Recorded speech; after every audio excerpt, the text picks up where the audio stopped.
Amara Sterling clutched the digital ear thermometer, her hands trembling as she pulled it away from her son's ear. The bright red numbers on the screen flashed an alarming 105 degrees Fahrenheit. Little Zion, only 4 years old, lay curled up in the massive bed, his small chest rising and falling with shallow, scorching breaths. His face was flushed, his lips cracked and dry as he mumbled incoherently. A tide of fear washed over Amara. She frantically wiped his forehead, underarms, and neck with a lukewarm cloth, but the fever remained stubbornly high. Suddenly, Zion began to convulse. His eyes rolled back. "Zion, baby, don't scare Mama, please," Amara cried out, her voice breaking. Basic first aid training flashed through her mind. Turn him on his side to prevent choking. But her hands shook uncontrollably. "We need a hospital." She grabbed her phone from the nightstand, her fingers searching for Darius's name. The phone rang long and insistent. 1, 2, 3 times. No answer. Outside, lightning tore through the Georgia sky, followed by a deafening clap of thunder that rattled the windows of their spacious, chilly master suite in the exclusive Buckhead estate. Zion jolted. A weak whimper escaped his swollen throat. Amara bit her lip until she tasted copper and dialed again. This time, Darius finally answered. His voice was raspy, impatient, and heavy with irritation. "Hello? Do you have any idea what time it is? Why do you keep calling?" Amara choked back a sob, her voice fragmented. "Darius, please, come home. Zion's fever is over 105. He's having seizures. I'm so scared. Please, come take him to the hospital with me." A moment of silence, then a frustrated sigh. "A fever again? He just had one last month. What kind of mother are you? Always letting him get sick. I'm in a crucial meeting with international partners. I can't just leave. Call the pediatrician or call an Uber." "But the storm is terrible. The doctor's emergency line is busy. The car—" Amara's explanation was cut short by other sounds filtering through the phone. It wasn't the rustling of papers or the tense discussions of a multi-million-dollar business meeting. It was the clinking of glasses, smooth jazz music, and undeniably, the sweet, cooing voice of a woman. "Darius, baby, come blow out the candles. Everyone is waiting for you." Amara recognized that voice instantly. Kiara Vance, Darius's new executive assistant, hired 6 months ago. She always presented herself as innocent and fragile, greeting politely and calling Amara Mrs. Thorne whenever they met. Darius seemed to have forgotten he hadn't hung up, or perhaps he simply didn't care if Amara heard. His voice returned devoid of irritation, replaced by a strange tenderness. "Sure. Coming right now, babe. Happy birthday." Happy birthday! The words pierced Amara's eardrums, tore at her heart, and shattered the last remnants of her fragile trust. Today was October 20th. She remembered now. It was Kiara Vance's birthday. His crucial meeting and international partners were just a cover to celebrate openly with his mistress. While his son fought for his life, he was happily blowing out candles for another woman. "Darius, you—" Amara screamed into the phone, but only the cold, impersonal sound of the dial tone answered her. He had hung up. Her phone slipped from her hand, landing silently on the thick carpet. She didn't have time for heartbreak or reproach. Zion was fading in her arms. Amara jumped up, grabbed a thick coat, and wrapped her son in it. She scooped him up and ran out of the master suite. The nearly 10,000-square-foot mansion was eerily quiet. The housekeeper was on leave, and the gardener stayed in the guest house at the back of the property. With this storm, calling them would take too long.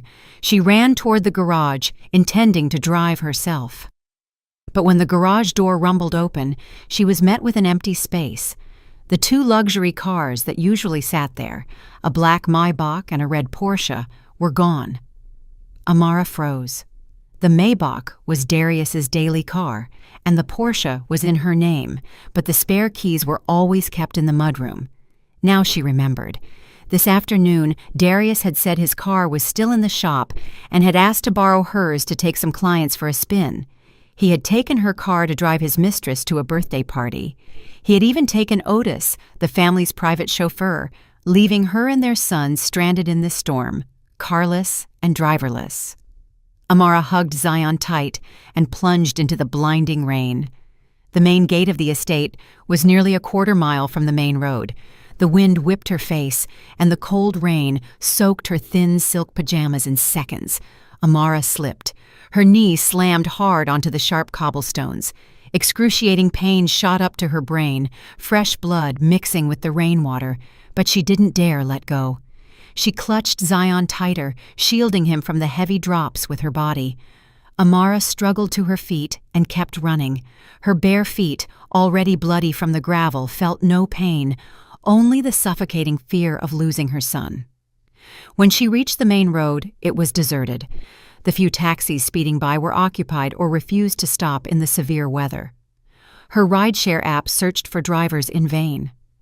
Amara stood under a dilapidated bus stop shelter, tears mixing with the rain streaming down her cheeks. She looked at Zion's pale face, overwhelmed by a sense of helplessness. She was the heiress of Sterling Industries, the wife of CEO Darius Thorne.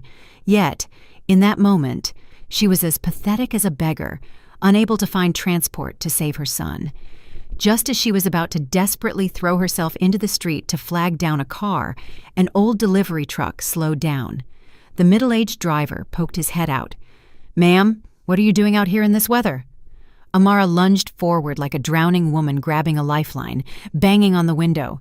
"Sir, please save my son. He has a high fever and seizures. I need to get to the hospital urgently. Please, I'll pay you whatever you want." The driver saw the pale child in her arms and nodded without hesitation. "Hop in, quick. Don't worry about the money right now." The old truck roared, cutting through the curtain of rain toward Providence General Hospital. Inside the cab, which smelled faintly of motor oil and peppermint, Amara hugged Zion tight, shivering uncontrollably from cold and fear. In her mind, Darius's smiling face next to the birthday candles flickered, intertwined with Zion's ragged breaths. A seed of hatred, watered by the cold rain and brutal betrayal, began to sprout in the heart that had once loved him completely. Providence General was brightly lit, a stark contrast to the darkness and storm outside. The sharp smell of antiseptic made Amara dizzy. She ran into the ER with Zion, her wet hair plastered to her face, water dripping onto the polished floor. "Doctor, where is a doctor? Please, save my son!" Her desperate screams attracted the attention of the entire medical staff on duty. A nurse quickly pushed a gurney over. The attending physician rapidly assessed Zion's condition. His face turned grave immediately. The doors to the trauma room slammed shut in front of Amara, separating her from her precious boy. The red light above the door illuminated, blinding and painful. A middle-aged nurse came out, handing Amara a stack of paperwork. Her voice was reproving. "Why did you wait until his fever was this high to bring him in? A little later, and it could have caused permanent brain damage. He has acute pneumonia. Where is the father? How could he let you carry the child in the rain alone like this?" The nurse's questions were like salt rubbed into Amara's wounds. Where was the father? She sketched a bitter, twisted smile. "His father is busy being a hero at another woman's birthday party. My husband is dead." Amara pronounced the words coldly, then scribbled her signature on the consent form. The nurse looked at the woman's pathetic appearance, but seeing the sharp, cold fire in her eyes, she didn't dare ask more questions and hurried back inside with the file. The hospital corridor was deserted. Cold air seeped through the automatic doors, chilling Amara to the bone. Only now did she feel the biting cold. Her wet clothes clung to her skin, and her scraped knee was still oozing blood. But she didn't care. She sank onto a cold metal bench, eyes fixed on the ER door. Time passed, every second heavy as lead. 1 hour, then 2. To keep from collapsing, Amara pulled out her phone. The screen was cracked in one corner where she had dropped it, but it still worked. She intended to message Malik Jeffries, her private attorney and close friend, to ask him to prepare some documents. But as if guided by a malicious force, her fingers slipped onto a social media app. Right at the top of her feed, a trending post updated 15 minutes ago caught her eye. It was from Kiara Vance's secondary account, an account Kiara thought Amara didn't know about, but one Amara had been aware of for a long time. The photo was taken in a luxurious presidential suite at the St. Regis. In the soft, flickering candlelight, a woman's slender, pale hand held a man's large hand. On the man's wrist was a limited edition Patek Philippe Grand Complications 5270. Amara stared at the watch. Every intricate detail of its engraved dial was etched into her memory. She had personally commissioned it from Switzerland 3 months ago, using her own personal savings as a gift for Darius upon his promotion to CEO. When he received the gift, he had hugged her, swearing he would cherish it as he cherished her love. Yet now, that same watch appeared in his mistress's gloating photo on the very night his son lay in an emergency room. The caption was short but provocative. "Thank you, my man. Despite the storm, you came to me and gave me the warmest birthday. Love you, DT." Darius Thorne hadn't just come. He had brought humiliation for his wife and son as a gift for her. Amara scrolled down to the comments. Some of Kiara's friends were cooing. "Wow, what a watch. I heard that cost as much as a condo. Your man spoils you, Kiara." Kiara replied with a heart emoji and the words, "He said I deserve the best and that old things at home get thrown out sooner or later." Old things at home. Amara let out a soft, eerie laugh that echoed in the silent hallway. So, in his eyes, she and Zion were just old, cumbersome objects waiting to be discarded. She had sacrificed everything for Darius. Born the heiress to the immense Sterling Industries fortune, she had hidden her identity and defied her father to marry him. A man from humble beginnings, but full of ambition. She had used her family's hidden connections to pave the way for him, quietly handling business problems and even accepting a supporting role, taking care of his family so he could focus on his career. She had believed her sacrifices would earn her a happy home. But she was wrong. Her sacrifices had only fed his greed and arrogance. He thought his success was entirely his own, and she, his humble wife, was no longer worthy of his status. A hot tear fell onto her phone screen, blurring Kiara's smug face in the profile picture. But it was the last tear. Amara wiped her face. Her eyes shifted from pain to a glacial resolve.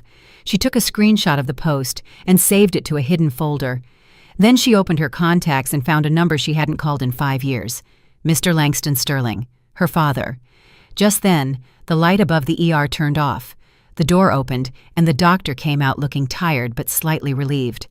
"Family of Zion Thorne?" Amara jumped up. Her numb legs almost gave out. "That's me. How is my son, doctor?" The doctor nodded slightly. "Fortunately, you brought him just in time. The boy had acute pneumonia complicated by the high fever and seizures. We've lowered his fever and stabilized his condition. He's out of immediate danger, but he needs to be in the ICU for at least 24 hours for observation. His lungs are very weak, so we must be extremely cautious." Amara let out a long, trembling sigh, feeling as if a 2-ton weight had been lifted from her chest. "Thank you, doctor. Thank you so much." As she watched the gurney carrying Zion to the recovery ward, seeing her son's small, pale face covered in medical tubes, Amara's heart ached, but her mind was remarkably clear. She could not allow her son to continue living in this toxic environment. She could not allow an irresponsible father and a manipulative mistress to hurt Zion ever again. Amara turned and walked to a secluded corner of the hallway. She dialed her father's number. He answered almost immediately, his dignified voice tinged with concern. "Amara? Why are you calling so late? Did that scoundrel Thorne hurt you again?" Hearing her father's warm voice, the man she had turned her back on to chase a blind love, Amara's nose stung. She took a deep breath, suppressing her emotions, and pronounced every word clearly. "Daddy, I was wrong. I want to come home." There was a second of silence on the other end, then a determined voice spoke. "Good. I've waited 5 years to hear you say that. Baby girl, where are you? I'm sending someone to pick you up immediately. I'm at Providence General. Zion is sick. Daddy, I need the best legal team from Sterling Industries, and I need you to help me prepare asset freezing procedures. I want a divorce." "That's my girl. A Sterling has to be decisive. I'll come myself. As for that scoundrel, I'll make him regret the day he was born." As she hung up, Amara leaned against the wall, staring out the window. The rain hadn't stopped, but a faint light was beginning to break in the eastern sky. Tonight was the last night she would cry for Darius. Tomorrow, when the sun rose, the weak Amara of the past would be gone. The person returning to that mansion would be Ms. Sterling of Sterling Industries, the one who would reclaim everything, principal and interest, from those who had trampled on her love and self-respect. Amara went back to Zion's room, watching him sleep deeply. She kissed his forehead gently and whispered, "Sleep well, Zion. When you wake up, Mama will give you a new world, one without storms, only warm sunshine." She asked the nurse to watch her son for a moment. Then she quietly left the hospital and hailed a taxi. She needed to go home to clean out the remnants of the past before her dear husband returned. The faint light of dawn filtered through the curtains of the hospital room, illuminating Amara's haggard face. After a sleepless night watching Zion's every breath, her eyes were bloodshot. Yet strangely, there was no longer the usual sadness or weakness in her gaze. The extreme fear of the previous night had solidified into a block of cold, sharp ice embedded deep in the young mother's heart. Zion's fever had broken. His breathing was more regular, though his face was still pale, and his small hand bore the bruised mark of an IV needle. Amara felt her heart turning to cold ash. For the past 5 years, what had she lived for? For a foolish, youthful love? For a man who valued his ego more than the lives of his wife and child? A soft knock on the door interrupted her thoughts. It opened, and a dignified, middle-aged man with silver-flecked hair entered, his eyes as sharp as an eagle's. Behind him were 2 tall bodyguards and Malik Jeffries, the chief legal counsel for Sterling Industries. It was her father, Chairman Langston Sterling. Amara stood up. Her numb legs made her sway. Langston quickly stepped forward to support his daughter, his eyes scanning her fragile appearance, then landing on his grandson in the hospital bed. Pained beyond words, Amara softly called out, "Daddy?" With a cracking voice, Langston patted her shoulder. His voice was deep, carrying undeniable authority. "No need to speak. I know everything. The security footage from the mansion and the hospital has been retrieved. The Sterling family will never allow one of our own to suffer such injustice." Malik Jeffries stepped forward, placing a stack of documents on the table. His eyes were full of sympathy and determination as he looked at Amara. "All procedures have been prepared according to the chairman's wishes. You just need to nod, and the plan activates immediately." Amara looked at Malik, her childhood friend who had silently supported her over the years. She picked up the file, looking at the clear black and white text: divorce papers, asset division agreement, investment freeze order. She looked at her son once more. The image of Darius laughing happily with his mistress while her son was at death's door reappeared, vivid as a slow-motion movie. Her last hesitation vanished. Amara turned to Malik. "Proceed immediately." Then she turned to her father. "I'll return to the Sterling estate, but first I need to make a trip back to the Thorne mansion. I have to claim what belongs to me and Zion, and leave Darius what he deserves." Langston Sterling nodded with satisfaction. "Maria and 2 bodyguards will accompany you. Zion stays here. I've already mobilized the best medical team from abroad for a consultation. No one takes the boy without my order." Amara bent down and kissed her son's forehead, whispering an apology. Then she turned resolutely and walked out of the room. Her back was straight, exuding the proud aura of a Sterling heiress she had deliberately hidden for years to be a good wife. The sleek black limousine of Sterling Industries carried her back to the Thorne mansion. The rain had stopped, but the house still felt damp and cold. The housekeeper hadn't returned yet. The vast house was eerily silent. Amara walked into the master bedroom, once the cozy haven she had meticulously cared for. Darius's clothes were still scattered on the bed, left haphazardly before he went to his meeting. The familiar scent of his cologne now made her nauseous.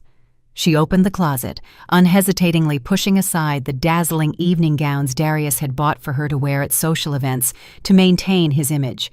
She took only her simple clothes, Zion's favorite toys, and most importantly, the photo album chronicling her son's growth. Maria, the Sterling family's trusted housekeeper, quickly helped her pack. As she folded the clothes, she wiped away tears secretly, saying, "Miss Amara, you've suffered enough. This time, back home, the master and mistress will make it up to you." Amara smiled faintly, a smile that didn't reach her eyes. "I haven't suffered, Maria. Every foolish mistake has a price, and this time I paid with 5 years of my youth. A bit expensive, but worth it to wake up." In less than an hour, all of Amara and Zion's personal belongings were neatly packed. The room felt strangely empty. Amara walked to the vanity and took off her wedding ring, the diamond ring with which Darius had once knelt and proposed, swearing eternal love. Now it lay starkly on the cold marble surface. She pulled out the signed divorce papers, her signature firm and decisive, right next to the ring. Amara thought to herself, Darius thought he was a phoenix rising from the ashes. No, he was just a lucky sparrow that landed on a high branch. Today, that branch has snapped. Amara picked up her purse and walked out the door without a single glance back. The door of the mansion slammed shut behind her, closing a tearful chapter of her life and opening a ruthless war. Leaving the Thorne mansion, Amara sat in the gleaming black limousine. The interior was quiet and luxurious, completely separated from the city bustle. She pulled out her phone and dialed a special encrypted number. This was the private banking hotline reserved for top-tier investors. Someone answered immediately. The voice of Mr. Thompson, the bank manager, was respectful and deferential. "It is an honor to hear from you, Ms. Sterling. Chairman Sterling briefly informed us of the situation, and we are awaiting your orders." Amara leaned back in the leather seat, her eyes watching the skyscrapers glide past the window. Her voice was cold and sharp as a surgeon's scalpel. "Activate the spousal risk clause in the investment trust agreement between Citadel Capital and Thorne Enterprises." Manager Thompson asked cautiously, "Which level do you wish to apply?" Amara's lips curled into a mocking smile. Every word she spoke carried immense weight. "Level 1. A complete freeze. Lock all corporate accounts of Thorne Enterprises, Darius Thorne's personal accounts, and all supplementary credit cards he has issued. Demand immediate recall of preferential short-term loans, requiring early repayment due to a violation of the CEO ethics clause." Manager Thompson stated with concern, "Doing so will immediately paralyze Thorne Enterprises. Their cash flow is already very weak. If funding is cut now, bankruptcy will be a matter of days." Amara interrupted, her voice unwavering. "That is precisely what I want. I want him to wake up tomorrow morning without a penny in his pocket, unable to use his cards, and his company unable to pay salaries. I want him to experience the feeling of helplessness as his world crumbles before his eyes." "Understood. We will implement it immediately. The system will send asset freeze confirmation notifications to Darius Thorne's address in 30 minutes. Amara hung up, closed her eyes, and took a deep breath. Many people didn't know that Thorne Enterprises' rapid rise over the last 5 years wasn't due to Darius's exceptional business talent, but the massive capital injection from Citadel Capital, a private equity fund established by Amara herself using her mother's inheritance.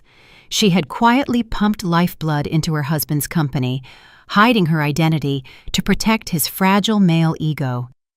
But that ego had been used by him to support his mistress, to trample on her and their son.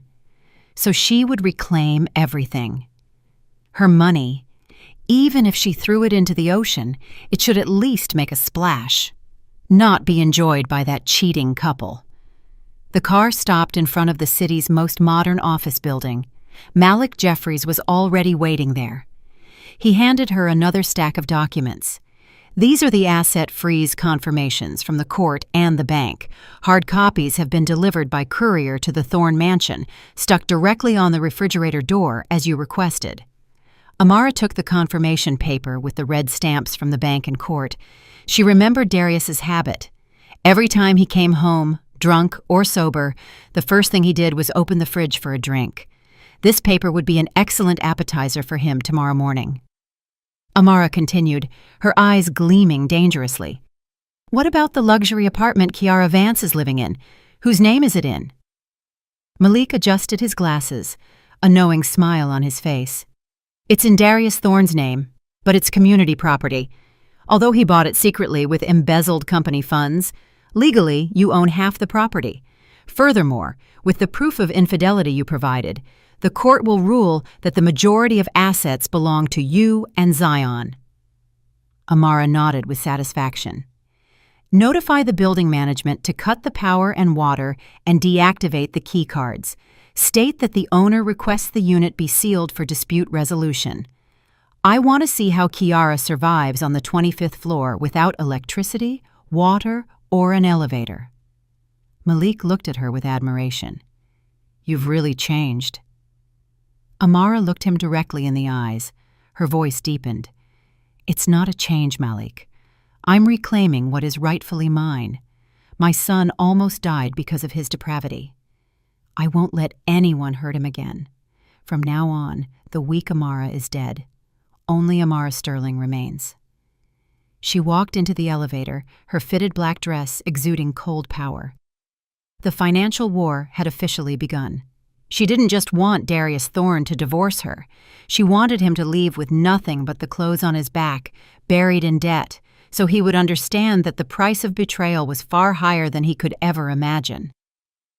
The next morning, the scorching sun shone over Atlanta, but it couldn't dispel the chill of the previous night's storm. A taxi pulled up to the gate of the Thorne mansion. Darius Thorne stepped out, his suit rumpled, tie loosened, and a distinctive crimson lipstick mark on the collar of his white shirt. He stretched and yawned, his head still buzzing from the alcohol and the sweet afterglow of the passionate birthday night with Kiara. Last night was wonderful. Kiara had been compliant and attentive, unlike Amara at home, who only complained about Zion's illnesses and household expenses. Darius muttered about having to go back and listen to more lectures. Then he groped for his wallet to pay the taxi. He intended to pull out his powerful black credit card for a flashy payment, but reconsidered, thinking the taxi's card reader might be faulty. Instead, he pulled out a few $20 bills, threw them at the driver, and turned to enter. The heavy gate creaked open, revealing a silent courtyard. Darius frowned. Usually, at this hour, Amara would be watering the flowers, or at least the sound of a child playing would be audible. Why was it so quiet today? She must be tired from Zion's sickness last night and still sleeping. He unlocked the front door with his fingerprint and walked in. "Amara!" he shouted, his voice tinged with the imperiousness of a husband expecting to be served. No answer. The large house was steeped in an eerie silence.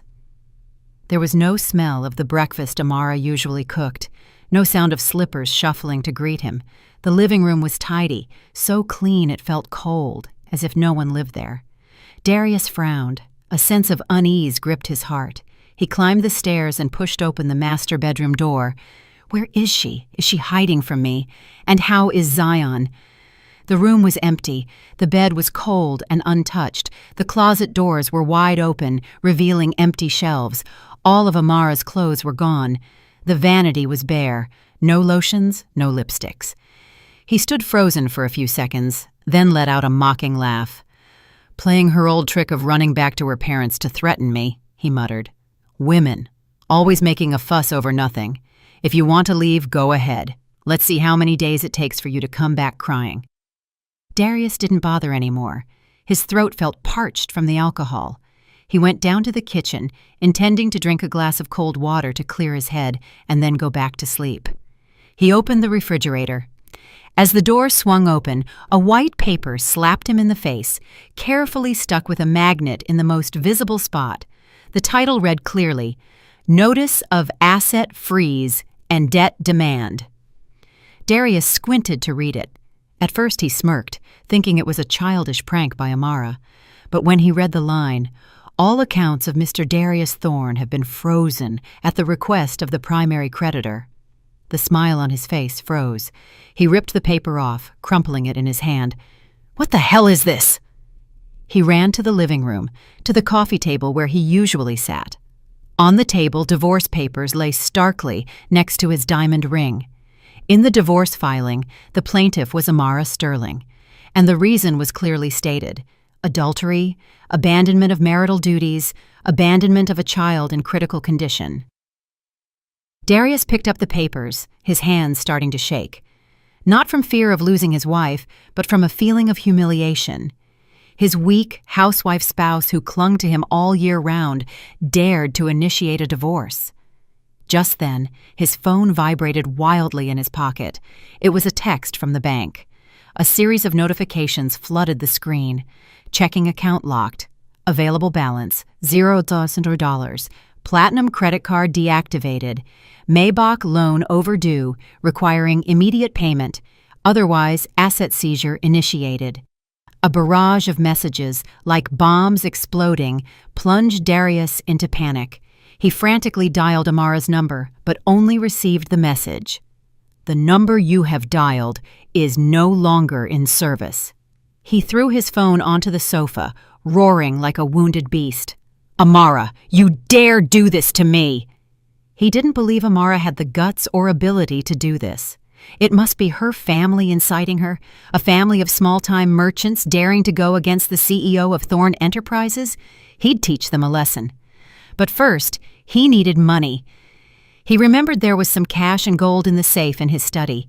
He ran to the study, spinning the dial on the safe.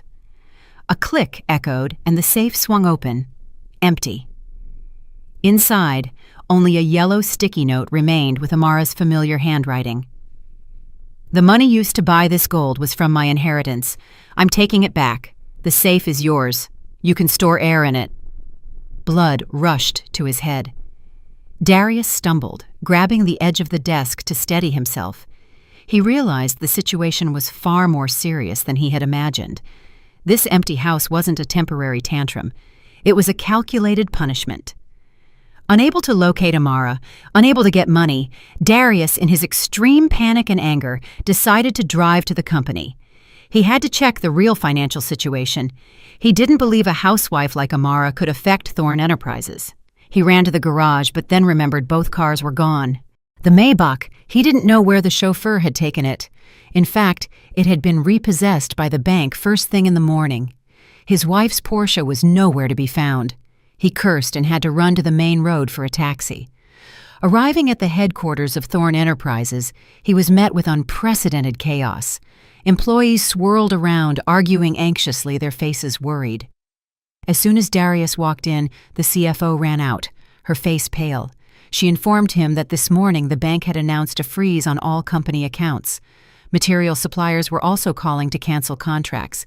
Hearing the company couldn't pay, the stock price was plummeting. Darius roared at her to shut up. Cold sweat beaded on his forehead. "Who is spreading such rumors? I'll sue them!" He demanded she call the bank manager immediately. The CFO trembled. "I already called, but they said it was an order from Citadel Capital, the company's largest shareholder. They activated the risk clause. They asked if you had offended them." Darius froze. Citadel Capital. That was the lifeblood of Thorne Enterprises for the past 5 years. He had never met the director of this fund. Everything was handled through legal representatives. Why were they turning against him now? A sudden thought crossed his mind. Zion. Last night, Amara said Zion had a high fever and seizures. Could that be why she was making such a fuss, inciting her family to take action? He needed to find Amara immediately and make her stop this madness. Darius tried to reassure the employees, saying he would solve this. "Everyone keep working as normal," he said. Then he turned and ran out of the company.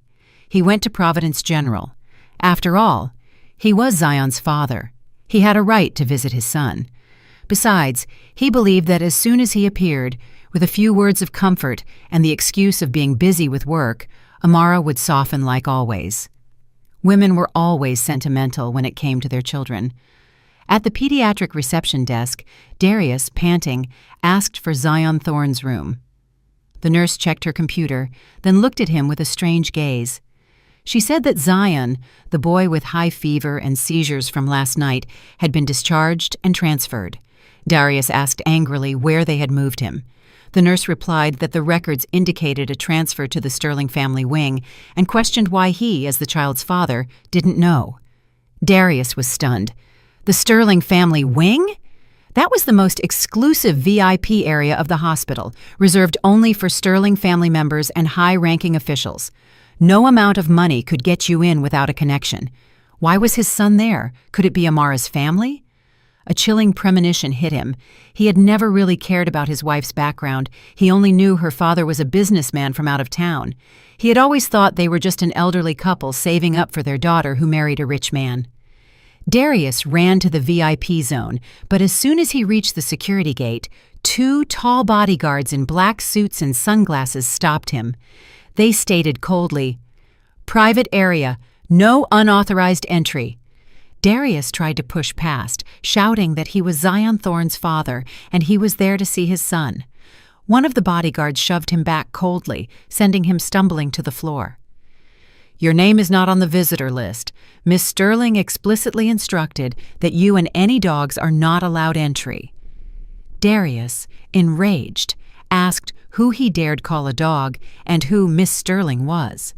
It was Amara. What right did she have to block him? The bodyguard looked at him with contempt, as if looking at a pile of trash. "Go look in a mirror. Miss Sterling is the sole heiress of Chairman Langston Sterling of Sterling Industries. You lived with her for 5 years and didn't know you were sitting on a gold mine? What a fool!" The bodyguard's words hit Darius like a lightning bolt. Langston Sterling, Sterling Industries, one of the largest financial conglomerates in the country. Amara was Langston Sterling's daughter. Everything spun before Darius's eyes. He remembered the times Amara had offered him astute business advice that he had dismissed with disdain, the extravagant gifts his in-laws sent, which he had scorned, and Citadel Capital. He collapsed onto the floor, his face drained of color. He hadn't just lost his wife and son, he just realized he had personally shredded his winning lottery ticket. His abandonment last night had turned into a death sentence for his future, but his arrogant and greedy nature wouldn't let him accept defeat so easily. He stumbled up, eyes bloodshot. "She tricked me! She dared to hide this from me!" he shouted. "You think I'm scared just because you're a Sterling heiress? My son carries the name Thorne. I'll sue for custody." He turned and stormed off, already plotting another dirty scheme, unaware that behind the soundproof glass door of the VIP lounge on the 5th floor, Amara was watching him. A glass of red wine in her hand, her eyes cold as ice. Watching him like a dying ant, she took a small sip of wine and whispered, "The game has just begun. Darius Thorne." The headquarters of Sterling Industries towered in the heart of Atlanta's financial district, a skyscraper reflecting the brilliant sunlight off its glass panels. This was a symbol of economic power every businessman yearned to enter. In the executive conference room on the 68th floor, a somber atmosphere prevailed. The elderly major shareholders who had fought alongside Chairman Langston Sterling for decades sat in silence. Today, the chairman had announced a significant change in the CEO position. The heavy wooden door opened slowly. The crisp, authoritative click of high heels on the marble floor echoed. Amara Sterling walked in. If Darius Thorne were present, he surely wouldn't recognize the woman before him. Gone was the housewife with the messy bun and cotton pajamas. Today, Amara wore an exquisitely tailored ivory pantsuit that accentuated her slender figure. Her long hair was slightly waved, falling naturally down her back. Her makeup was light but sharp, especially her eyes, which exuded a cold indifference. She walked to the head of the table, a position usually reserved for her father, and sat down. Malik Jeffries followed closely, placing a stack of documents in front of her. Amara scanned the conference room. Her clear voice conveyed invisible pressure. She introduced herself as Amara Sterling, who would assume the role of CEO of Sterling Industries, authorized by the chairman. The shareholders exchanged glances. some surprised, others skeptical, but seeing Malik's nod of confirmation and her chillingly calm demeanor, they all nodded silently in welcome. The meeting proceeded quickly. Amara made decisive policy decisions, particularly to withdraw investments from high-risk projects, among which Thorn Enterprises was marked conspicuously in red. At the end of the meeting, Amara returned to the CEO's office. She stood in front of the floor-to-ceiling window, looking at the tiny cars below. The feeling of holding power in her hands was vastly different from holding a ladle in a small kitchen. For 5 years, she had deliberately clipped her own wings to stay in a cage. Now, it was time for the phoenix to be reborn. Malik knocked and entered, a tablet in his hand. Darius Thorn is in the reception lobby screaming to meet with representatives of Citadel Capital and the management of Sterling Industries. He claims there's a misunderstanding and wants to renegotiate. Amara turned, a mocking smile on her lips. She asked Malik, "Does he still not know my identity?" Malik shook his head, a slight chuckle escaping him. He still thinks Sterling Industries is a distant partner and Citadel Capital a mysterious benefactor. He could never imagine his humble housewife holds the lifeblood of his company. Amara walked to her desk. "Let him wait. Tell the receptionist the CEO is busy and cannot receive guests without an appointment." In the grand lobby on the first floor, Darius Thorn paced like a trapped animal. Sweat ran down his back. He constantly checked his watch, then looked at the executive elevator with pleading eyes. The beautiful receptionist looked at him apologetically, but kept a professional smile, announcing the CEO was in a meeting and inviting Mr. Thorn to wait. Darius suppressed his anger, forcing a smile. "I have an urgent matter regarding a multi-million-dollar project." He waited 3 long hours, from 10 a.m. to 1 p.m. His stomach growled. Sterling Industries employees passed by, looking at him with curiosity, whispering, making him feel like thousands of needles were pricking his ego. He, Darius Thorn, CEO of Thorn Enterprises, once hailed wherever he went, was now abandoned in the lobby like a delivery boy. Just as Darius was about to give up, the VIP elevator doors opened. A group of people walked out, led by a radiant woman surrounded by assistants. Darius squinted. That figure, that walk, it felt so familiar. He was about to lunge forward, but 2 large bodyguards quickly stepped in, blocking him like steel walls. "Excuse me, CEO. I'm Darius Thorn from Thorn Enterprises," he shouted. The woman didn't stop, didn't even glance at him. She walked straight to the Rolls-Royce waiting outside. Her suit jacket fluttered gently in the wind, leaving behind a cold back and a faint scent of luxury perfume, a scent neither Kiara nor any woman he had ever met could possess. Darius stood frozen, murmuring, "Impossible." That silhouette looked so much like Amara, but it couldn't be her. How could Amara have such regal bearing? How could Amara be riding in a Rolls-Royce? He must be seeing things. He stumbled out of the Sterling Industries building, the scorching midday sun hitting his face, making him dizzy. He didn't know that this mistaken encounter was just the prelude to a series of humiliations he was about to endure. Darius Thorn's office at Thorn Enterprises was chaos. Phones rang incessantly, employees ran back and forth, and the printer spewed endless cancellation notices. Darius slumped in his chair, pulling his hair. In just 8 hours, the empire he had built over 5 years had crumbled. Accounts were frozen, partners had turned their backs, and employees were resigning en masse. The office door burst open. Kiara Vance walked in, her face radiant, a fashion magazine in hand. She was still oblivious to the financial storm. Thinking Darius could salvage the situation, Kiara swayed over, sat on Darius's lap, and wrapped her arms around his neck. She drawled, "Last night was so much fun, but I saw a new Hermes bag in a magazine. It's gorgeous.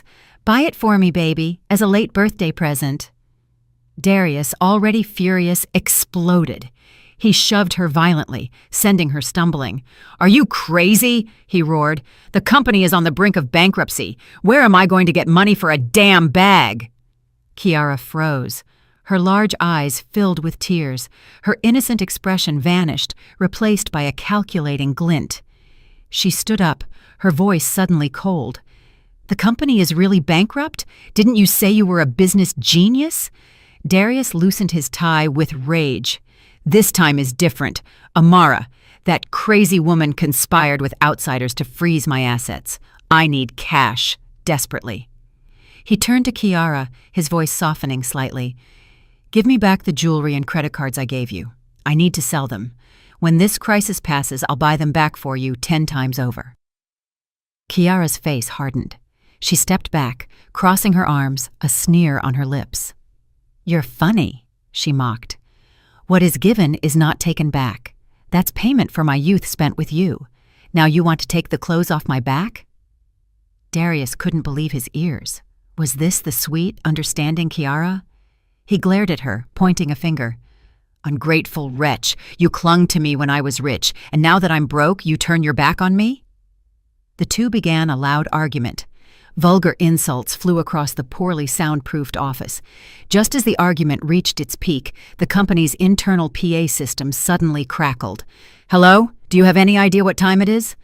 A fever again? I'm in a crucial meeting. Darius, baby, come blow out the candles." "Sure, coming right now, babe. Happy birthday." All employees stopped what they were doing. The space fell into absolute silence, save for the recording echoing. It was the phone call between Darius and Amara. Darius and Kiara in the office froze. His own voice, Kiara's cooing voice, his cruel abandonment of his sick son, all laid bare. Darius's face turned purple. He lunged to turn off the speakers, but couldn't. Outside, the employees' gazes were filled with absolute contempt. So the all-night meeting was him fooling around. His son was having seizures, and he was busy blowing out candles for his mistress. How could a man like that lead anyone? Kiara's face was bloodless. She knew her reputation was ruined. She grabbed her purse, covering her face, and ran out, leaving Darius alone in a room full of humiliation. Darius slumped over his desk. He knew this was Amara's gift to him. She didn't just want him to lose money. She wanted him to lose all honor, all respect.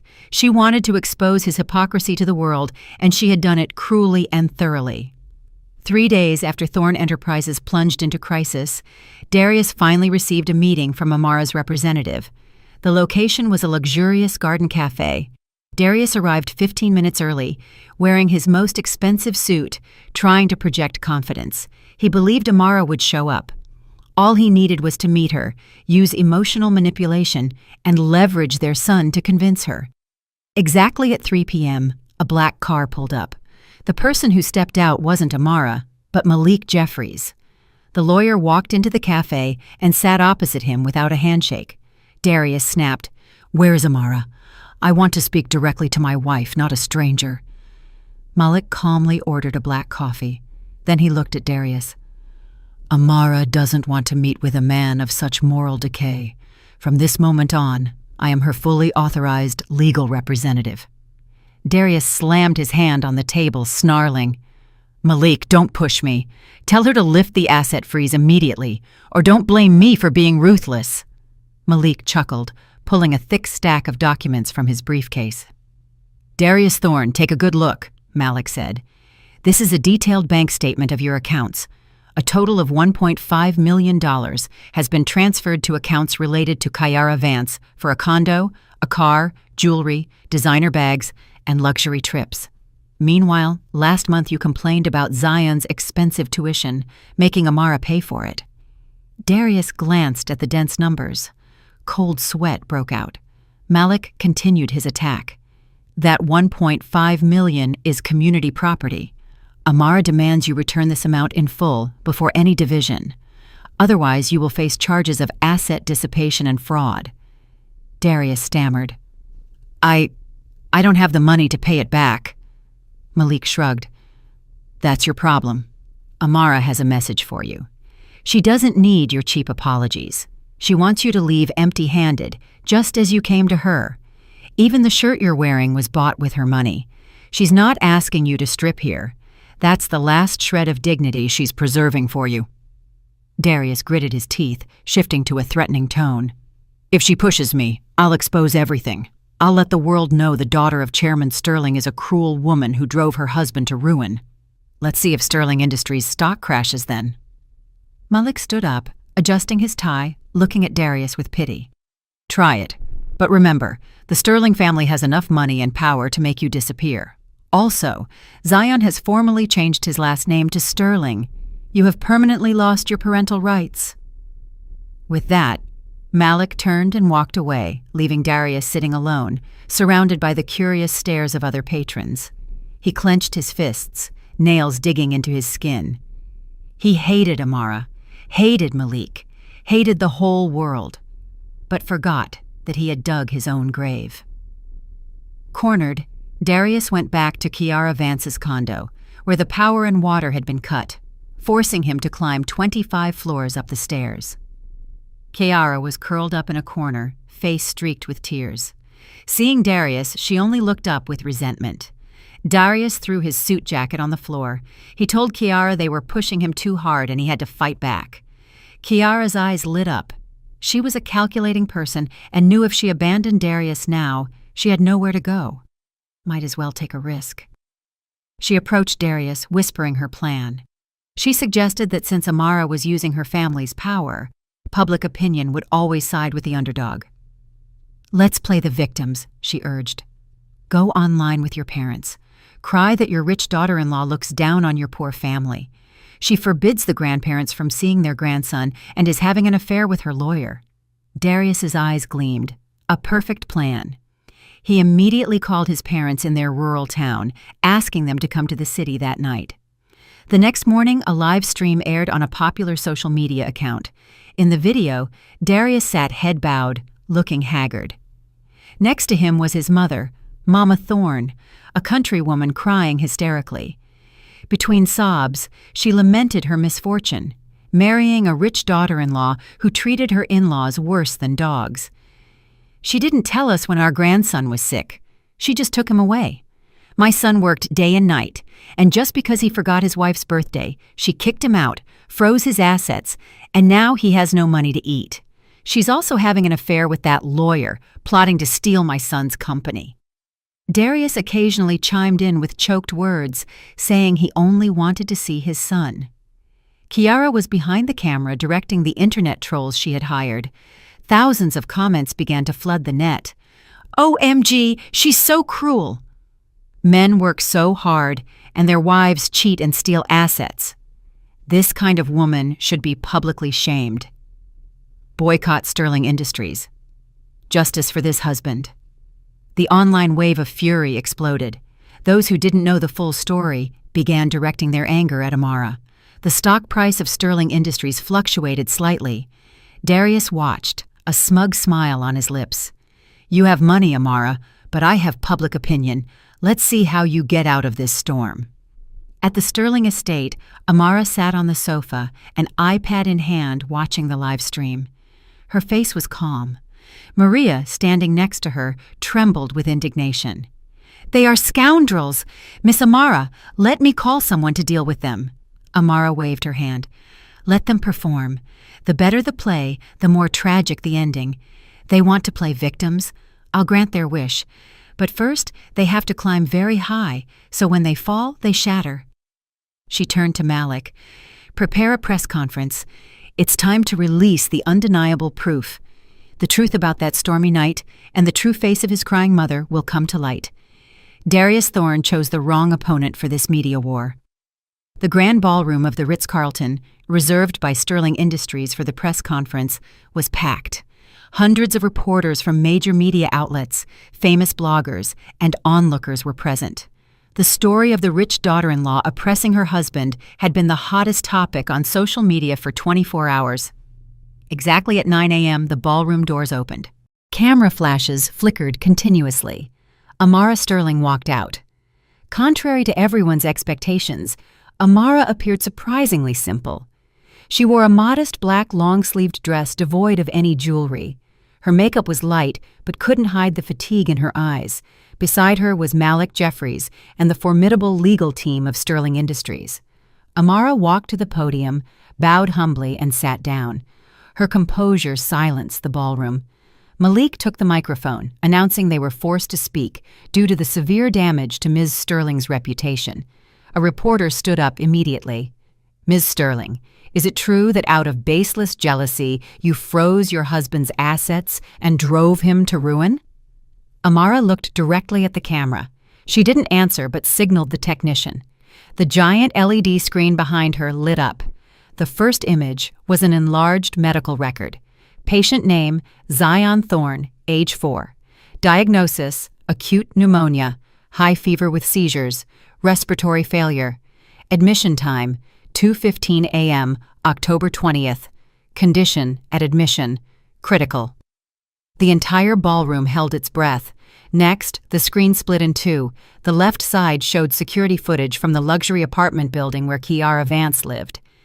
At 10 p.m. on October 19th, Darius Thorne appeared in a sharp suit holding a large bouquet of roses, his arm around a young woman's waist. Both laughed joyfully. The right side showed footage from a taxi's dashcam at 2 a.m. on October 20th. In the pouring rain, Amara Sterling, alone, held her convulsing son, desperately banging on the taxi window. The brutal contrast made everyone gasp. On one side, a husband immersed in revelry. On the other, a mother fighting to save her son's life. Amara took the microphone, her voice steady. "I am not a saint to forgive a man who betrayed me, but I am a mother. The night my son had a 105-degree fever, I called Darius Thorne 12 times. The answer was that he was busy and forbid me to bother him." The screen then showed the call log and a short audio recording of that phone call. Kiara's cooing laughter and Darius's "Happy birthday, babe" echoed in the ballroom. Amara paused, then delivered the final blow. A father who happily cuts a birthday cake for his mistress, while his son has life-threatening seizures, is not worthy of being a father. I froze his assets, not out of jealousy, but to reclaim what belonged to my son. My money. I had the right to give it, and I also had the right to take it back when the other party was no longer worthy. The silent space was broken by scattered applause that quickly turned into thunderous cheers. The live stream of the press conference reached record viewership. Millions of social media comments immediately turned the tide. "OMG, he's an animal." His son was at death's door and he was fooling around with his mistress. "Poor Amara Sterling, she's so strong." Boycott Darius Thorne. Justice for Amara and her son. Darius Thorne sat in his office staring at the computer screen, his hands shaking. He knew his victim act had been shattered, exposing the ugliest truth. He had lost miserably and shamefully to the woman he once despised. After the press conference, the boycott of Darius Thorne and Thorne Enterprises spread to reality with alarming speed. At Thorne Enterprises headquarters, a gloomy atmosphere reigned. The customer service department was paralyzed by complaints and cancellations. Darius locked himself in his office, hair disheveled. His cell phone rang endlessly. Creditors, the bank, former partners.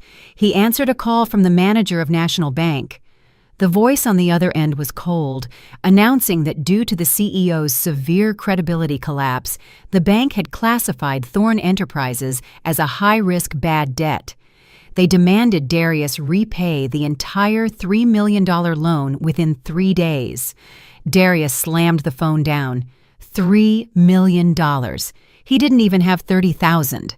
The office door burst open. His assistant ran in with more bad news. Thorne Enterprises stock had crashed. The SEC was demanding an explanation. Suppliers had sent trucks to block the warehouse doors. Darius roared in desperation. He still had assets, real estate, land. In a panic, Darius remembered he owned 2 resort villas and a plot of prime land. Their current value must be in the tens of millions. If he could sell a portion, he would have enough cash. He hurriedly called a real estate agent, offering a price 30% below market value. The agent called back 15 minutes later. "I'm sorry, the transaction cannot be completed. Checking the notary system, all these properties are jointly owned by Mr. Darius Thorne and Ms. Amara Sterling. Selling requires her signed consent absolutely." Darius felt like he had been struck by lightning. He remembered years ago when he bought these assets. Amara had handled the paperwork. He had just signed without realizing she had skillfully included her name as co-owner. From the beginning, Amara had silently built a protective fence. Now, to get money, he had to beg Amara. But she would rather let those properties rot than help him. Darius buried his head in his hands. A bitter laugh echoed. He had been stripped of every escape route by the wife he considered useless. Penniless, credit cards blocked, cars repossessed, Darius was forced to take a taxi to find Kiara Vance. He remembered the jewelry, designer bags, and cash he had given her, totaling hundreds of thousands of dollars. If he could get it back, he might survive. Kiara was at the luxury apartment Darius had rented for her. When he arrived, the door was wide open. Inside, Kiara was hastily stuffing clothes into suitcases. The room was chaotic. "What are you doing? Where are you going?" he demanded. Kiara turned, her eyes cold. She continued folding an expensive dress. "They cut the power and water here, and reporters are constantly lurking. I can't live like this." Darius grabbed her arm, his voice pleading. "Give me back the diamond jewelry set and the cash. I need money desperately." Kiara shook off his arm violently, standing up and crossing her arms, looking at him with overt contempt. "Are you dreaming? That money is for my services to you. Once a gift is given, you can't take it back. You're such a pathetic man, claiming things back from your ex-girlfriend." Darius couldn't believe his ears. "Ex-girlfriend? What do you mean? You're leaving me?" Kiara smirked.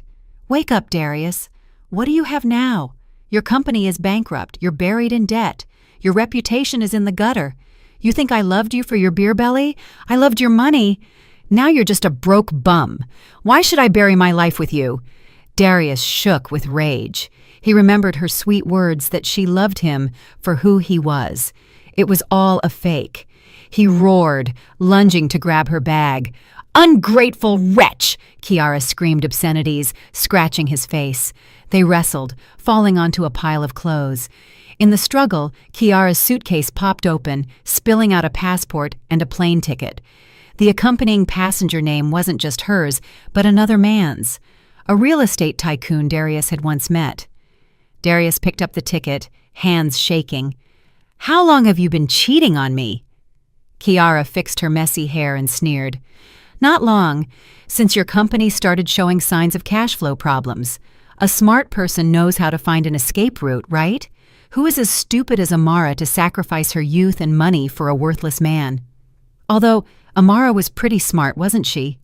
She knew to kick you out right when you had nothing."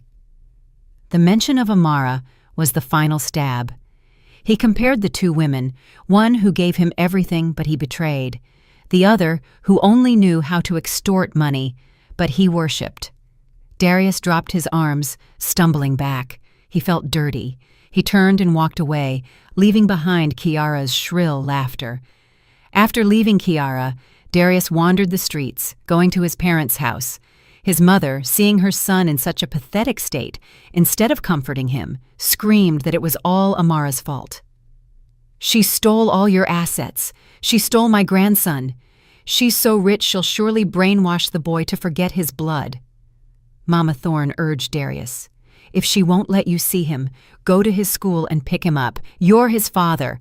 Who would dare stop you? Just bring the boy here, and we'll have a hostage to negotiate with Amara. She loves that kid so much, she'll surely cough up a big sum of money." In his desperation, Darius found logic in his mother's words. He thought Zion was his son. He had a right to take him anywhere. The next morning, Darius, wearing a borrowed helmet, rode an old scooter, prowling around the new international preschool Amara had transferred Zion to. At dismissal time, he hid behind a large oak tree. There. Zion was walking out with his teacher. No Amara or bodyguards. Darius lunged, grabbing Zion's hand and pulling him. Zion screamed in terror. The young teacher, startled, ran after them. "Who are you? Let go of the child! I'm calling security!" Darius pulled off his mask, revealing his haggard face. "I'm his father!" he roared. "What's wrong with a father picking up his son?" Zion, seeing his father, didn't feel relieved but cowered in fear. He screamed, struggling to escape Darius's grip. Darius's violent actions attracted the attention of surrounding parents. They began gathering, whispering. Many recognized him as the notorious bad father from social media. They pulled out their phones to record. "OMG! Is that Darius Thorne? He's trying to kidnap his own son. Look how scared the boy is." Darius's anger exploded. He yelled at Zion to shut up and dragged the boy forcibly, causing Zion to trip and scrape his knee. Just then, 2 sleek black Cadillacs sped up, braking sharply. 4 large bodyguards jumped out, quickly subduing Darius, twisting his arms behind his back. Amara stepped out of the second car, running to hug Zion, who was sobbing hysterically, checking his injuries. Seeing his bleeding knee and terrified face, an unprecedented anger erupted in Amara's eyes. She stood up, walking toward Darius. Without a word, she raised her hand and delivered a ringing slap across his face. The slap carried all the indignation of a mother protecting her child. Amara snarled, "Darius Thorne, you have crossed my last line. You want to see your son? Fine. Next time we'll meet in court, and I'll show you the price of kidnapping and disturbing public order." Police sirens wailed in the distance. Darius was handcuffed and shoved into the squad car amidst the jeers of the gathered parents. The image of him being arrested while his son watched in extreme fear marked the end of his last shred of dignity. The plan not only failed miserably, but also pushed him toward prison. The sky above Atlanta was gray, much like Darius Thorne's mood as he walked through the doors of the district courthouse. He wore an old, frayed suit. Beside him was a third-rate lawyer. The preliminary hearing for the divorce case between plaintiff Amara Sterling and defendant Darius Thorne began officially. On the other side, Amara sat upright. Her serene, cold demeanor radiated power. She didn't look at Darius once. Malik Jeffries sat beside her, calm and sharp. Darius's lawyer stood up, his voice trembling, presenting his client's demands. The defendant agrees to the divorce but requests full custody of his son Zion Thorne and a 50% division of existing assets. Darius sat there, a glimmer of hope in his eyes.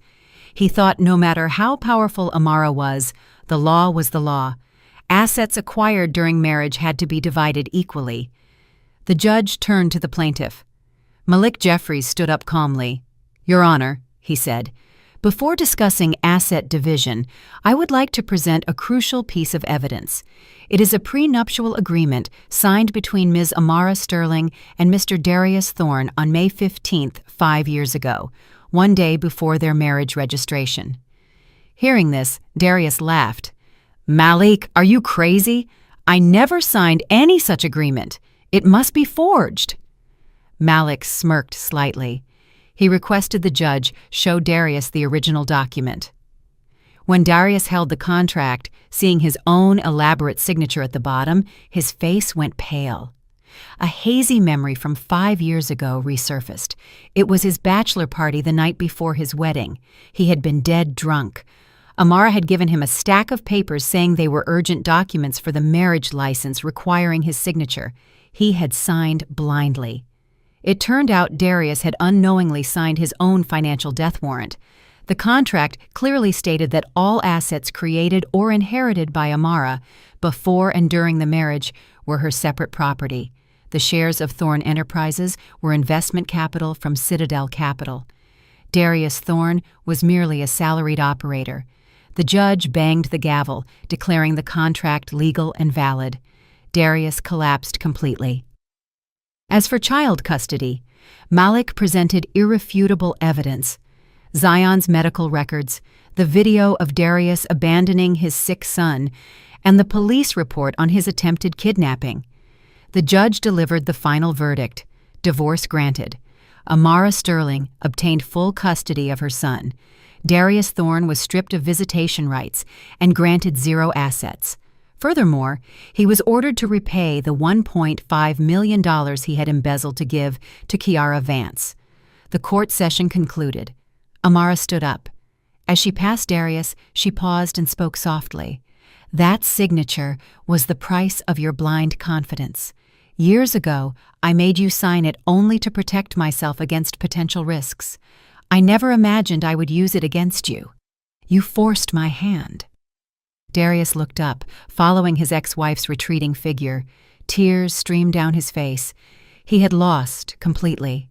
After the trial, Darius Thorne officially became a destitute man drowning in debt.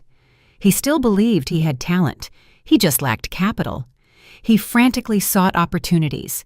Hearing that he was desperately looking for investors, Amara smiled coldly. She decided to give him one last gift. A high-level business gala was held. Darius managed to sneak in. He wore a rented suit, clutching a glass of cheap wine, scanning for potential investors. A middle-aged man with a foreign accent, David Jenkins, approached him. He introduced himself as a representative of a new venture capital fund from Europe looking for promising tech projects. He claimed to have heard of Darius and expressed great interest in his idea for an AI-integrated e-commerce ecosystem. Like a drowning man grabbing a burning straw, Darius boasted enthusiastically. David Jenkins nodded, occasionally interrupting with praise. By the end of the party, David Jenkins said his fund was willing to inject $5 million. However, there was a condition. To prove his commitment, Darius had to contribute an initial $1 million to the project's joint account within 3 days. $1 million, a huge sum. But the allure of $5 million and the prospect of returning to fame blinded him. He unequivocally promised he would get the funds. He started searching everywhere. He sold his Patek Philippe watch, which he had hidden. He borrowed from friends. He even knelt and begged former partners. But he still only managed to raise $200,000. Desperate, he remembered a business card from a loan shark. He gambled everything. He thought that in just 3 days, when David Jenkins's money arrived, he would repay the loan immediately. He signed a loan agreement for $800,000 with the loan sharks. With $1 million in hand, Darius immediately transferred it to the account David Jenkins had specified. He called David Jenkins to break the news. The voice on the other end congratulated him and scheduled a contract signing for Monday morning. Darius dreamed of returning to his CEO position, while Amara begged for forgiveness. He didn't know that David Jenkins was just an actor hired by Malik, and the receiving account was a bottomless trap. Monday morning, Darius, in his best suit, arrived at the address of the investment fund office. He asked the receptionist for David Jenkins' office on the 18th floor. She looked at him blankly, saying the 18th floor was vacant. A chill ran down his spine. He hurriedly called David Jenkins. "The number you have dialed is no longer in service." He ran up to the 18th floor only to find an empty, dust-covered space. He had been scammed. $1 million, $800,000 of which was loan shark money. Darius collapsed. His desperate scream echoed in the empty hallway. He stumbled back to the sealed Thorne Enterprises building. But arriving at the gate, he saw a group of tattooed, menacing men waiting. The loan sharks. As soon as they saw Darius, they lunged. Punches and kicks rained down on him. He curled up, begging for more time, but only received brutal kicks. They beat him half to death. Then they took his watch, ring, wallet, and even his shoes. Before leaving, the leader spat in his face, giving him 3 more days to find the money, otherwise they would take an arm. Darius lay motionless, then dragged himself up, crawling toward the secret office where he had hidden some foreign currency and antiques in a wall safe. But when the secret door opened, he froze. The safe was open, empty. Standing in front of the safe was Kiara Vance. She had returned using a spare key he had foolishly given her, sneaking in while he was out. Kiara was stuffing the last stack of bills into her purse. Seeing Darius bloody and battered, she showed no fear, only a sneer of contempt. Darius croaked, "Why? Why did you do this to me?" Kiara stepped over him, her sharp high heel pressing into his outstretched hand. She said coldly, "Consider this compensation for my youth. Following you has brought me nothing but infamy. Now I need some capital to start a new life." She advised him, "You should blame yourself for being stupid, trusting women too much." With that, Kiara turned and walked straight out, leaving Darius lying in a pool of blood and betrayal. He watched her disappear, He had lost everything. This was the living hell Amara had given him. 3 days after the beating, Darius was pursued relentlessly by the loan sharks. He had nowhere to go. His parents, hearing of his debts, had locked their doors in fear, disowning their son. In his desperation, his feet unconsciously carried him back to the Sterling mansion. The gates stood imposing in the misty winter rain. Darius stood there looking no different from a beggar, his clothes tattered, face bruised, shivering from cold. He remembered the stormy night Amara had also desperately carried their son out of the house, but at that time he was happy with his mistress. Now the wheel of fortune had turned full circle. Darius knelt before the iron gate. His voice crying Amara's name, crying Zion's name, he begged to see her one last time. The mansion gate opened slowly. A luxurious black Rolls-Royce Phantom drove out slowly. Darius lunged, trying to block the car, begging Amara for forgiveness, begging her to save his life. The car stopped. The rear passenger window rolled down slowly. Darius saw Amara sitting inside wearing a warm cashmere coat. Beside her, Zion slept soundly. Darius sobbed, extending his dirty hand. "I was wrong, Amara. Please give me a chance. I'll be your slave. Save me, please. They're going to kill me." Amara looked at him, her eyes devoid of triumph, anger, or pity. It was the look one gives a stranger. That silence was more terrifying than 1,000 curses. She said not a word. She simply turned and spoke softly to the chauffeur. "Let's go, Otis. Don't let trash dirty our view." The car window rolled up slowly. The luxury car sped through a puddle, splashing dirty water onto Darius, then sped away, leaving him kneeling alone in the cold, biting rain. Darius buried his head on the ground, his sobs mixed with the rain. He understood that the greatest punishment for him wasn't prison or poverty, but having to live and witness his loved ones happy with others, while he himself was erased forever from their lives like a stain that had been thoroughly washed away. In the distance, several tattooed figures approached slowly. Darius closed his eyes, awaiting the tragic ending he had written for his life. After Darius was kicked away from the Sterling mansion gates, another piece of news surfaced. Darius's mother, Mrs. Carolina Thorne, had been admitted to a psychiatric hospital after witnessing her son being beaten. Amara received a call from the private investigator she had hired. He reported finding an encrypted electronic diary on an old laptop Kiara had left behind. In her office, Amara opened the file. In the diary, Kiara meticulously documented her process of approaching Darius's family. The most chilling revelation was the relationship between Kiara and Mrs. Thorne. The two had met online. Mrs. Thorne had always harbored animosity toward Amara, believing she was too spoiled and offered no help to her son's career. A recorded conversation Kiara saved made Amara's hands shake. "Auntie, I think Amara is quite healthy. Surely she will give you a grandson soon," Kiara had messaged. "Healthy, my foot," Mrs. Thorne replied. "If she has a son, her position will be even more secure. You have to find a way to keep her down." What followed was Kiara's poisonous plan. She had given Mrs. Thorne an unidentified herbal remedy, falsely claiming it was a tonic, but it was actually a cold nature herb causing hormonal imbalances, making conception difficult. Mrs. Thorne had secretly mixed the powder into soups she brought to the city for her daughter-in-law. Amara remembered that 3 years ago her body had suddenly weakened. Her periods were irregular, and she couldn't conceive a second child. It turned out her own mother-in-law, together with her husband's mistress, had colluded to poison her. Their goal was to make her feel worthless.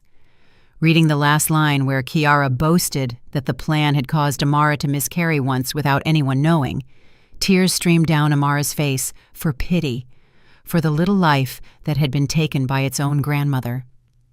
Amara closed her laptop, her eyes turned sharper than ever.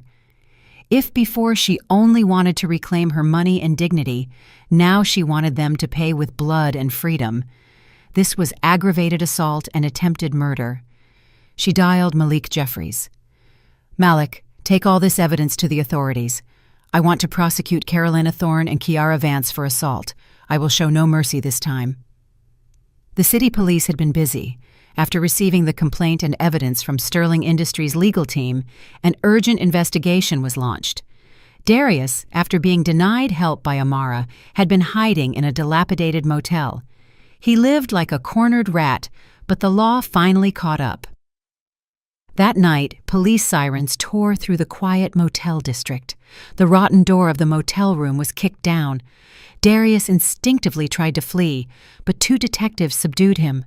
The cold click of handcuffs echoed, securing the ex-CEO's wrists. The lead detective read the arrest warrant. Darius Thorne, arrest for grand larceny, corporate tax evasion, and kidnapping.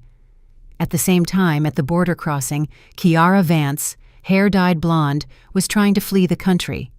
She had used the stolen money to buy a fake passport. Approaching the checkpoint booth, her heart pounded. The customs officer scanned her passport, then looked at her with an inquisitive gaze. He signaled, and two border security agents stepped forward. Kiara knew something was wrong.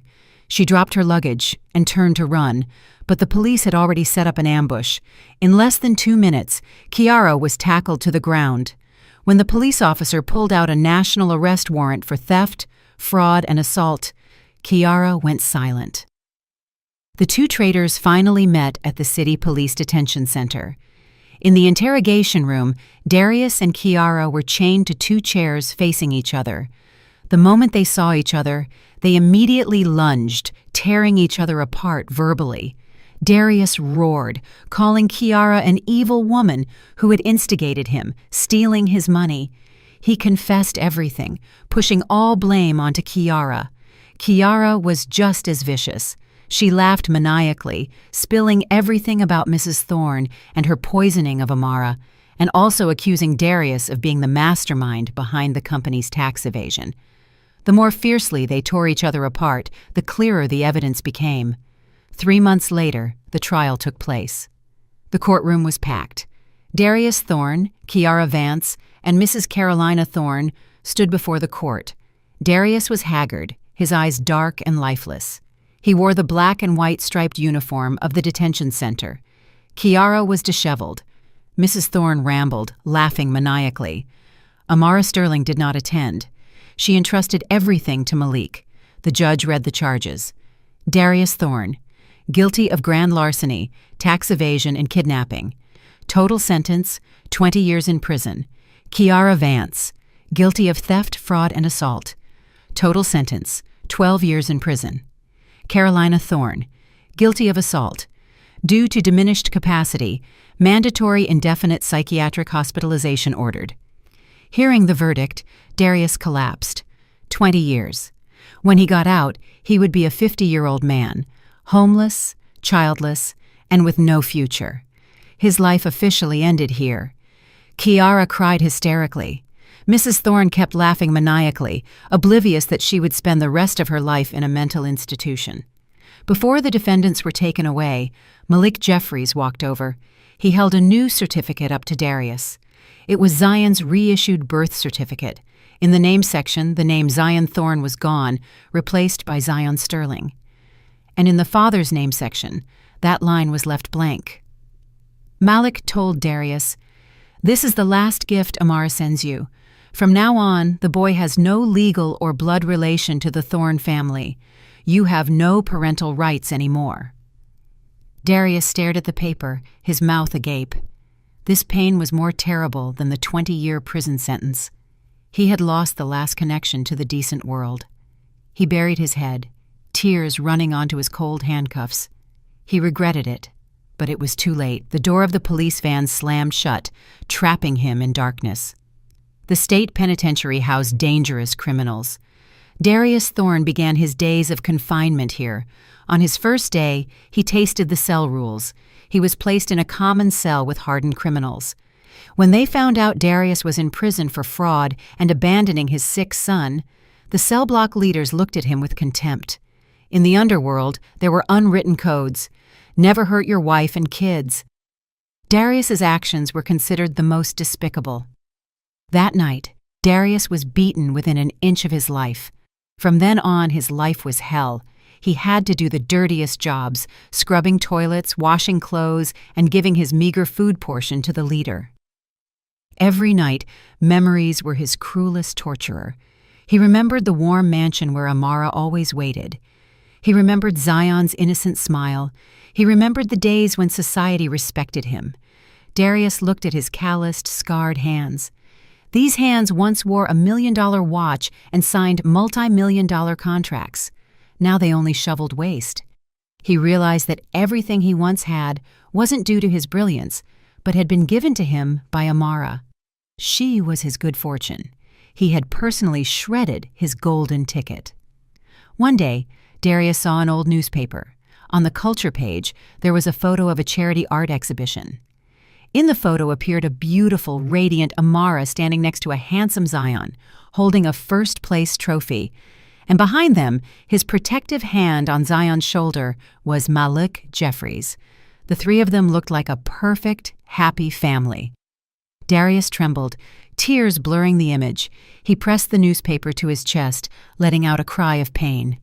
There would be no forgiveness. Darius understood he would pay for his stupidity with the rest of his life in torment and loneliness. He had lost everything. 3 years passed. In the western suburbs of the city, there was a dilapidated bar called the Rusty Nail. This was a gathering place for rough laborers and alcoholics. Kiara Vance, or Vivi as people called her now, struggled through the noisy crowd carrying a tray of beer. She wore a cheap, revealing mini dress. Heavy makeup couldn't hide the deep crow's feet, and her skin darkened by smoke and alcohol. In just 3 years, prison and social rejection had transformed the once beautiful secretary into a haggard woman. After being released early, she discovered the outside world was even harsher. With a notorious record, no company would hire her. To survive, she worked as a waitress in a dive bar, accepting being groped and mocked daily. A drunk customer grabbed Kiara's arm, laughing. He stuffed a small bill into her cleavage, his rough hand caressing her. "You're so worn out and still playing hard to get? Drink with me, baby, and then come with me tonight." Kiara suppressed her disgust, forcing a smile. "Sorry, boss. I only sell drinks." "Not myself." The man slapped her hard, sending the beer tray crashing to the floor. "Bitch, still pretending to be a virgin? Everyone knows you're the homewrecker who stole another woman's husband." Kiara clutched her cheek. Tears streamed down her face. The mocking laughter was like thousands of needles. The bar owner ran out, not to defend her, but to scold her for breaking property, deducting her pay, and kicking her out to clean the trash. Kiara shuffled out to the dark alley. The biting night wind cut through her thin dress. She sank down next to a pile of trash bags, sobbing. She remembered living in a luxury condo, driving expensive cars. Why had her life come to this? Just then, a frail figure shuffled over, carrying a large sack of recyclables. He stopped by the dumpster where Kiara sat, his blackened, trembling hands searching for empty cans. Kiara looked up under the dim streetlight. She froze. The man before her was skeletal, back hunched, face scarred and haggard, hair more than half gray. Although destroyed, Kiara still recognized those eyes that once looked at her with passion and also with hate. It was Darius Thorne. He had been released early due to a terminal illness. Homeless, he lived by scavenging trash. Darius also recognized the heavily made-up woman crying by the trash. He stopped, looking at Kiara. The two who had once conspired to steal the happiness of others met again in the most miserable circumstances, one a dive bar waitress, the other a scavenger waiting to die. Darius said nothing. He simply curled his lip into a crooked, bitter smile. He bent down, picked up an empty beer can at Kiara's feet, then turned silently and walked away. He didn't curse her anymore. The greatest contempt was pretending not to know someone. Kiara watched his hunched figure disappear. Suddenly she burst out laughing, a wild, maniacal laugh mixed with sobs. This was the price for being a home wrecker, for greed and cruelty. They had destroyed their own lives. In stark contrast, the art gallery on Martha's Vineyard was bathed in light today. An important cultural event was taking place. New Beginnings, a charity art exhibition for children. The main star was Zion Sterling. Now 7 years old, Zion was healthy and plump, his eyes bright. Amara Sterling stood in the center of the grand hall greeting guests. The last 3 years had imbued her with a mature, captivating charm. She wore an emerald green evening gown, simple but elegant. As CEO of Sterling Industries, she was now the most sought-after woman in elite circles. Zion stood proudly next to his center painting, explaining it to everyone. The painting depicted a small house by the beach with a bright sun, his mother, and a tall man holding a boy's hand. Malik Jeffries walked over to Amara holding 2 glasses of wine. His eyes were full of gentle affection. Over the last 3 years, he had always been by her side, helping her heal. He asked Amara softly if she was tired. Amara smiled and shook her head. "Thank you, Malik. Without your help, the exhibition wouldn't have been such a huge success." Malik looked toward Zion, who was now surrounded by reporters. "Zion is a perceptive boy who deserves the best, and so do you, Amara." Just then, Zion saw Malik. The boy waved frantically and shouted loudly, "Papa Malik! Come take a picture with Mommy and me!" The clear call of Papa Malik echoed. Amara blushed slightly. Her eyes sparkled with happiness. Malik smiled brilliantly. He set down his wine glass and walked toward the boy. He scooped Zion up, approaching Amara. The 3 of them created a perfect family portrait. Camera flashes flickered. Tomorrow this image would appear on newspaper covers, not as a scandal, but as a symbol of wholeness. Amara looked at the 2 most important men in her life laughing together. In her heart, the last iceberg of the past had melted completely. She realized the true dawn had arrived, a soft, warm sun illuminating the path ahead, a path of sincere love. Winter came early this year. Outside the city's most luxurious French restaurant, warm yellow light spilled through the glass doors. A man dressed in rags was hiding behind a tree. It was Darius Thorne. His advanced lung disease made him cough in hacking spasms.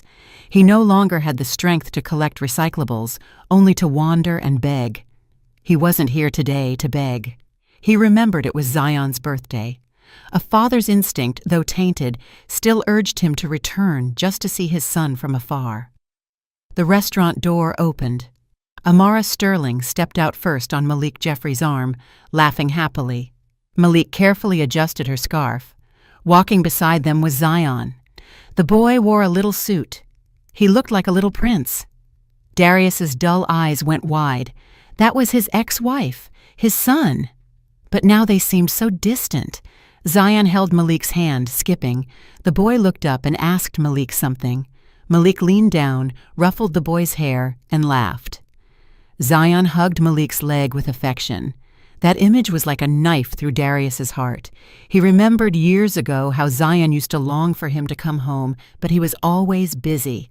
Now that position had been occupied by someone 1,000 times better. Darius unconsciously stepped into the street. He wanted to lunge forward to call his son's name, but in that moment, the headlights of a passing car illuminated him, reflecting his image in the restaurant window. Darius saw himself, a haggard, dirty, smelly man. He compared that image with the elegance of the 3 people across the street. He froze. What right did he have to approach and embarrass his son? Darius retreated into the shadows. Hot tears ran down his cheeks. He covered his mouth with a hand to stifle his sobs. He watched Malik open the car door for Amara and Zion. The luxury car drove away, taking with it the whole world of happiness he had once possessed and destroyed. Darius collapsed at the foot of the tree, his choked sobs mixed with the wind. He understood that the cruelest punishment was not prison or poverty, but having to live and witness his loved ones happy with others, while he himself was eradicated forever from their lives. Spring returned to the beautiful coast of Martha's Vineyard, where Amara's family chose to spend their weekends. Inside a private villa, a small, cozy party was being prepared. Amara wore a long, pristine white dress, an orchid in her hair, standing on the balcony overlooking the ocean. The sea breeze ruffled her hair. She took a deep breath, feeling peace. 5 years ago, she had thought her life ended on that stormy night, but the love of her parents, Zion's growth, and Malik's unwavering presence had pulled her out of that dark well. A warm embrace surrounded her from behind. Malik rested his chin on her shoulder. He asked softly what she was thinking about. Amara smiled. I was thinking about the past. I used to think love meant sacrificing everything. But now I understand that wasn't love. It was blindness. Malik turned her around. You're right, he said. True love is respect, companionship. When both shine together, you don't have to sacrifice anything. You just need to be yourself. Amara Sterling, proud and radiant, I love you for who you are. He knelt down, pulling a small velvet box from his jacket. Inside was a simple but exquisite diamond ring. I've waited for this day for a long time, Amara. I promise you a peaceful home where you and Zion will never have to endure storms again. Will you marry me? Amara looked at the man before her. She saw her reflection in his eyes, whole and cherished. She nodded. Happy tears streamed down her cheeks. Yes, she said. Malik slipped the ring on her finger, stood up, and they shared a passionate kiss under the radiant sunset. Zion ran over, cheering loudly, hugging both their legs. Mr. and Mrs. Sterling stood nearby, smiling with satisfaction. The story of betrayal and revenge had concluded. Those who caused suffering had paid their price and vanished into oblivion. No one spoke of Darius Thorne or Kiara Vance anymore. They were just ugly specks of dust swept away by the wind. Amara looked at the vast, boundless sea, her heart calm. She understood that the greatest revenge against a despicable person was not making them suffer, but letting them see her live an infinitely happier life without them. And this happiness she would hold tight. The sunset cast a rosy glow across the sky, marking the end of a day and preparing for an even brighter sunrise.